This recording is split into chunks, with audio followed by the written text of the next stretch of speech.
Assalamualaikum warahmatullahi wabarakatuh.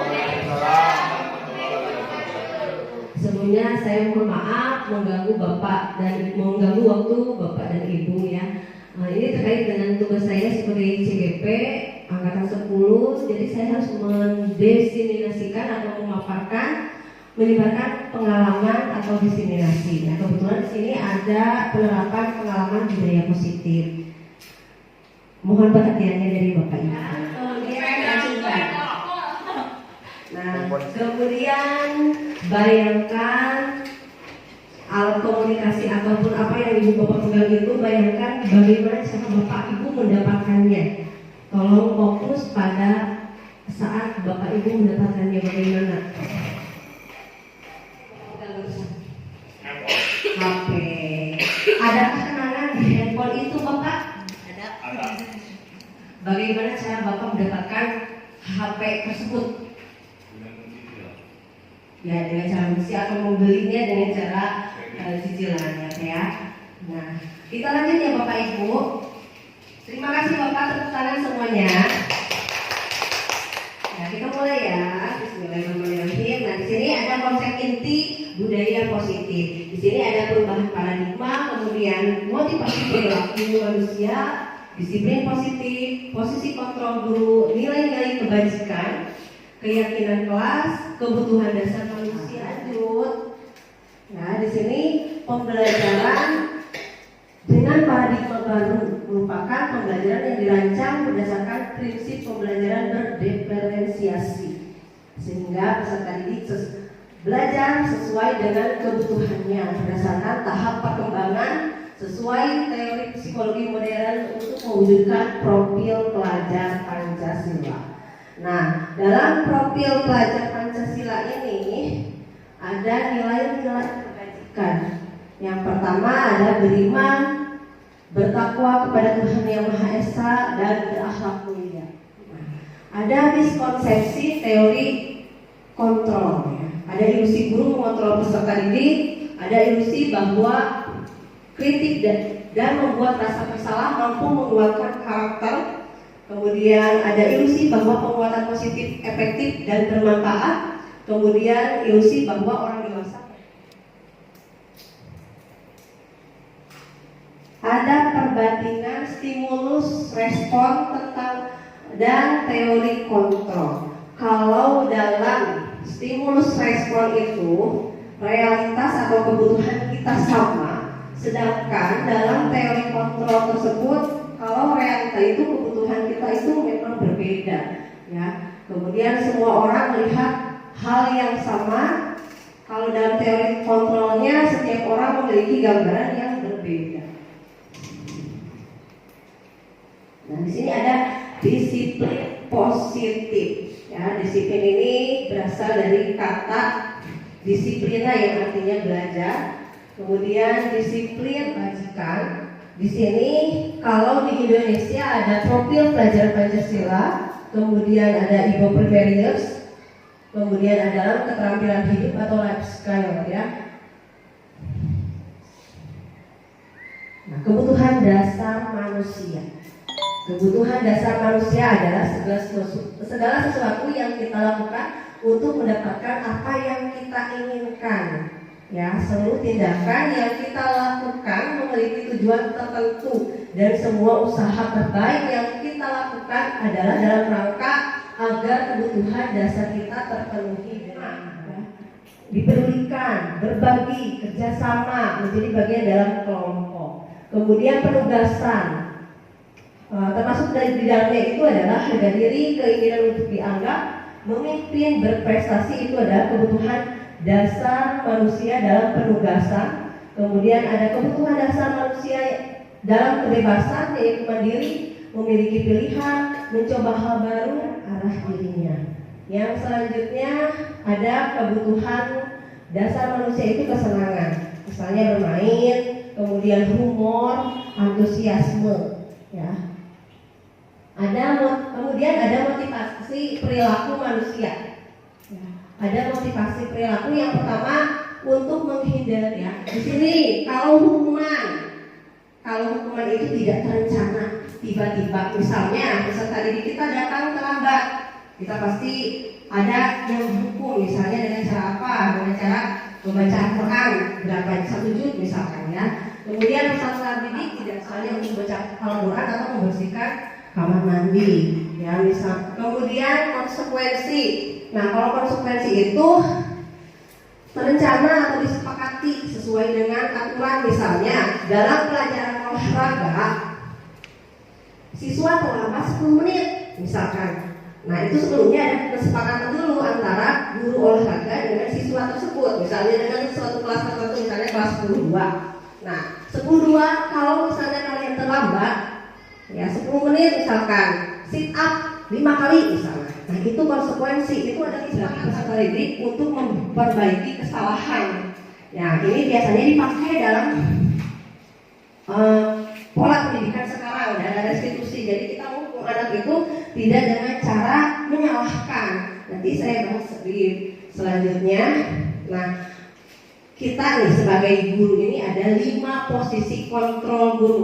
Yang pertama sebagai penghukum, sebagai pembuat merasa bersalah, kemudian teman, kemudian sebagai pemantau, dan sebagai mengingatkan dan beritahu kamu ya selalu saja mengecewakan bapak ibu. Nah itu membuat merasa bersalah. Siapa yang merasa bersalah?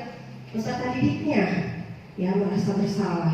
Ya kemudian kontrol kita sebagai teman. Nah kalau kita kontrol kita sebagai teman ke peserta didik misalnya, ayo dong kamu ikuti peraturan sekolah.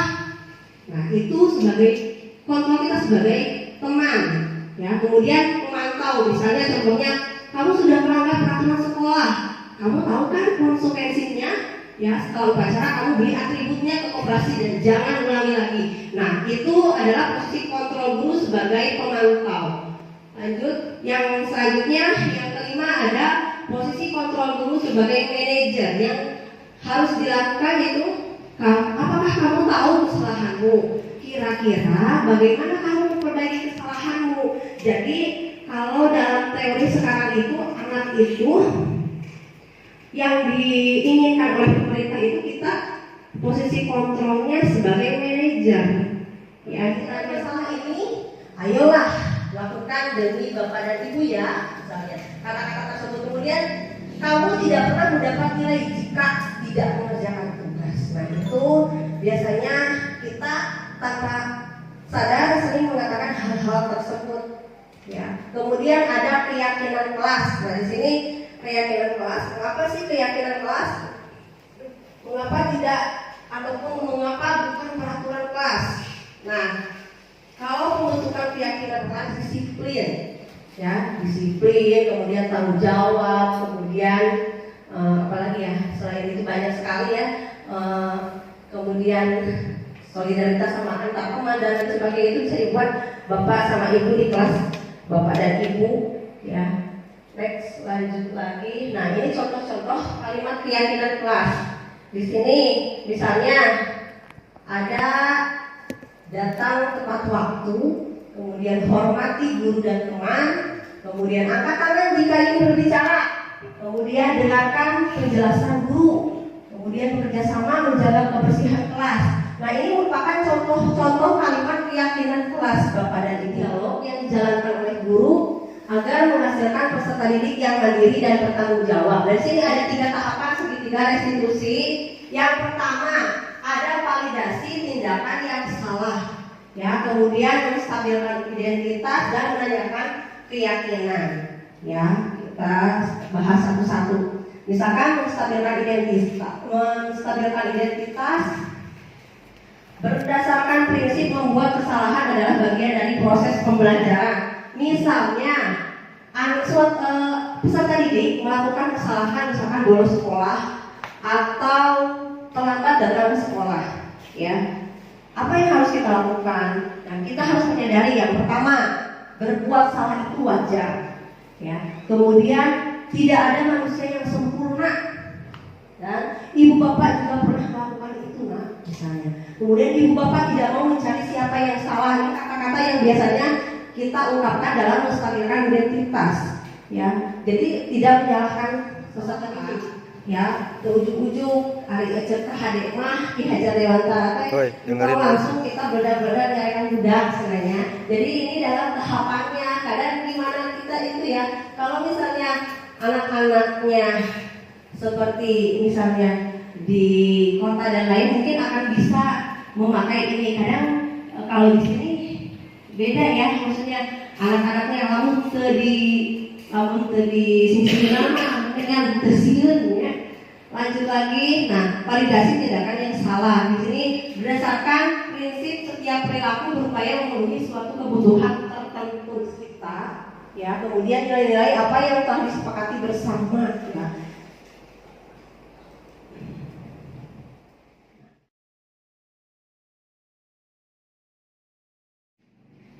Nah itu saja Bapak Ibu pemaparan dari saya. Terima kasih atas perhatiannya. Kemudian ditutup hidayah. Wassalamualaikum warahmatullahi wabarakatuh. Waalaikumsalam.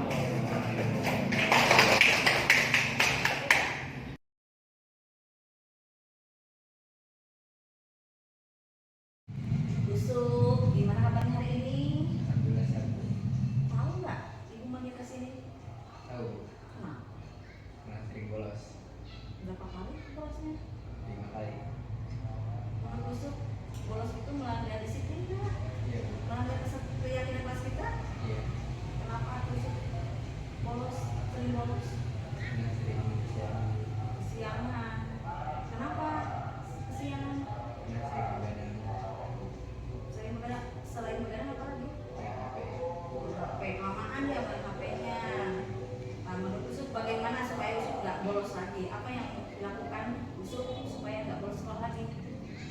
Begadangnya enggak begadang. Main HP-nya dikurangi waktunya. Enggak terlalu lama. Terima kasih Yusuf telah melakukan kesalahan Yusuf. Semoga kedepannya Yusuf tambah soleh, ya. Ini cita-cita masa depan Yusuf masih panjang, ya. Yusuf punya cita-cita kan? Iya.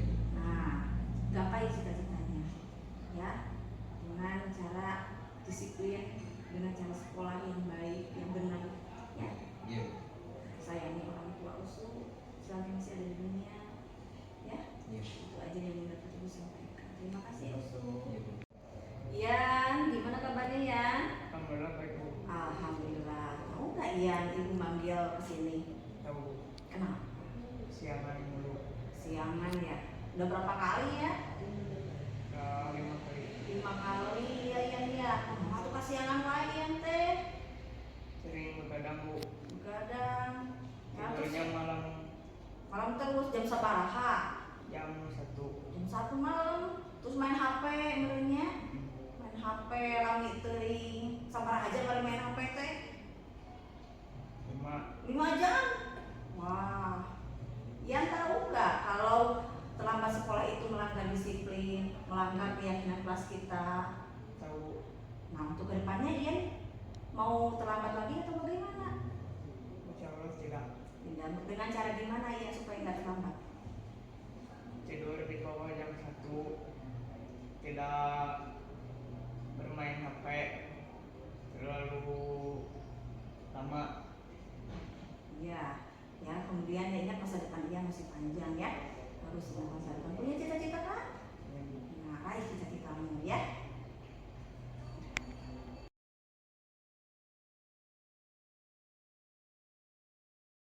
Tiga.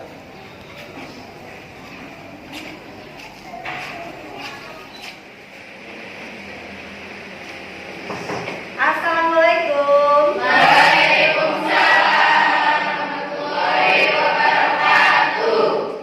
10-2, gimana kabarnya? Sehat semuanya? Alhamdulillahirobbilalamin, kita dapat berjumpa kembali ya di hari ini yang cerah ini. Oh ya, di 10-2 langsung saja ya. Nah, untuk hari ini kita akan membuat keyakinan kelas. Apa sih itu keyakinan kelas itu? Ya, kenapa tidak peraturan kelas? Kalau peraturan kelas itu berisi, kalau keyakinan kelas itu berisi kalimat-kalimat yang memang timbulnya dari hati kalian, ya. Sedangkan kalau peraturan kelas memang itu adalah aturan dengan kata-kata yang mengintimidatif, ya atau penekanan ya. Di 10.2 ini kira-kira masalah apa yang masih sering timbul? Bolos, kemudian kabur, terus apa lagi? Kesiangan, terus apa lagi? Tidak piket, lalu apa lagi? Tidak makan. Supaya menyadari hal tersebut baik atau jelek? Nah, untuk itu ibu minta kalian tuliskan keyakinan kelas atau keinginan kelas kalian itu seperti apa sih ya? Kelas yang diidam-idamkan, ya, kelas yang diidam-idamkan ataupun apa yang misalnya kelas kita itu di kelas ini siswanya semuanya aktif, kemudian aktif dalam belajar maupun dalam kegiatan-kegiatan ekstrakurikuler, ya. Dan juga untuk menjaga kebersihan kelas ini juga ibu ingin kalian membuat keyakinan kelas dengan kata-kata tidak ada kalimat tidak boleh, ya, ataupun tidak ada kalimat dilarang, ya. Jangan menggunakan kalimat-kalimat tersebut, ya. Misalnya banyak anak-anak yang memang kesadaran disiplinnya itu masih kurang, ya. Kemudian selain disiplin itu apa lagi? Semangat belajar dan lain sebagainya. Ibu akan membagikan strategi nomor nih. Ibu akan bagikan perorangan.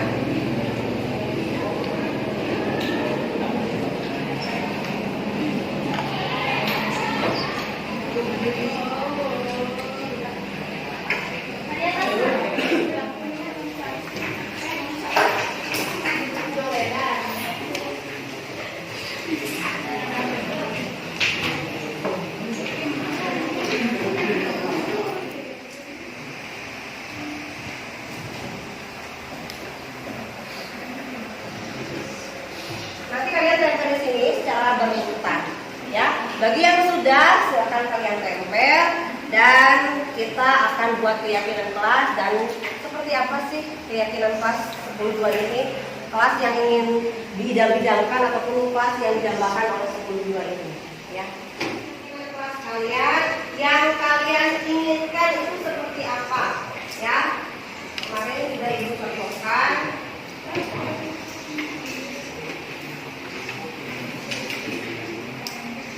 Nanti selesai kalian menuliskan keyakinan kelas kalian, kalian nanti tempel di papan tulis, ya.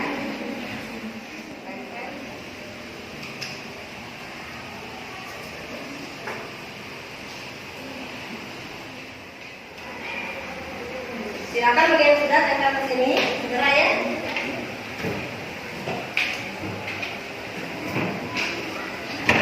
Tempel secara berulang.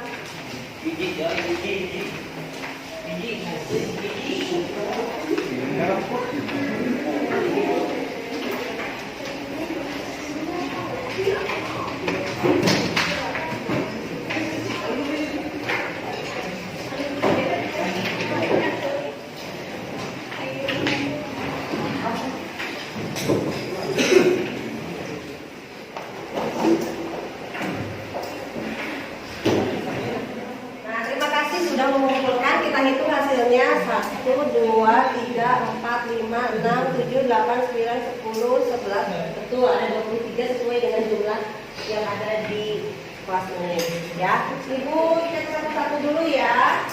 Nanti kalau yang sama, ini ada 4 waktu aktif di kelas. Kemudian kelasnya selalu tertib aturan. Ini sama. Melaksanakan piket. Kamu kompak dan betul ya, kompak dan rajin belajar, jujur, tanggung jawab.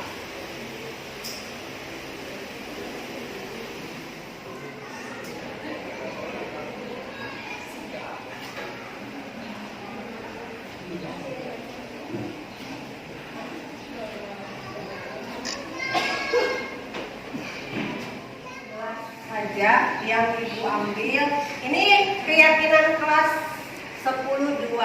ada disiplin dalam hal kebersihan, kemudian bersikap baik, ramah dan santun, kemudian tepat waktu dan aktif di kelas, lalu bersikap baik, ramah dan santun, juga ini semua aja ya nih. Kemudian saling peduli, menghargai dan membantu sesama yang lain ya. Kalian harus saling peduli berarti ya. Kemudian saling menghormati dan menyayangi ya. Sayangi dan hormati layaknya kalian bersaudara ya, karena di kelas ini pasti sama-sama dari kelas 10 sampai kelas 12 akan bersama-sama. Oke, nah ini yang sudah Ibu rangkum ada 10 keyakinan kelasnya. Yang barusan Ibu sebutkan mau dilaksanakan? Mau. Ya, semata-mata keyakinan kelas itu adalah untuk kebaikan kita bersama ya. Kalau peraturan itu harus kita terima kasih ya sudah memberikan saran untuk keyakinan kelas kita. Ini ada 10 pilihan yang Ibu pilih. Semoga kalian nanti ke depannya lebih baik lagi dibandingkan dengan hari ini. Ya, oke. Untuk itu Ibu perlu, karena ini sudah keyakinan kelas kita kelas 10-2, maka Ibu perlu tanda tangan untuk meyakinkan diri kalian. Ya, kalau keyakinan kelas 10-2 akan dilaksanakan dengan baik. Ya, siap gak melaksanakan keyakinan kelas kita? Siap.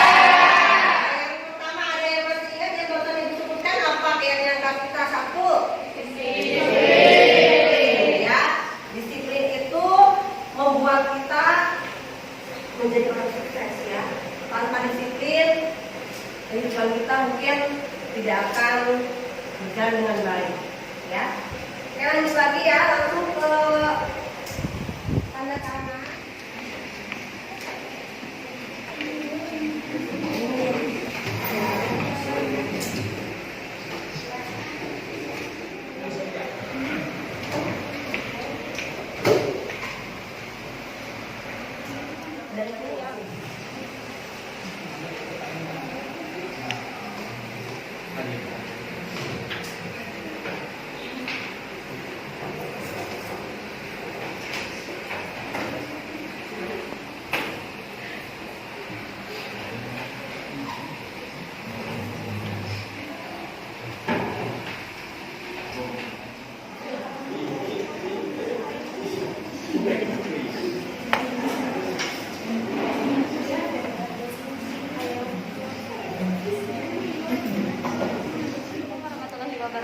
Perkenalkan, nama saya Siti Alisa Nurjadillah, saya dari kelas 10-2. Assalamualaikum warahmatullahi wabarakatuh. Perkenalkan, nama saya Andika Ardiansah dari kelas 10-2. Warahmatullahi wabarakatuh. Perkenalkan, nama saya Nurul Latifah dari kelas 10-2. Senang. Sangat senang. Itu sangat penting untuk membuat orang bertanggung jawab. Itu sangat penting buat kedisiplinan. Itu sangat penting bagi siswa-siswi untuk merubah kehidupan yang lebih baik.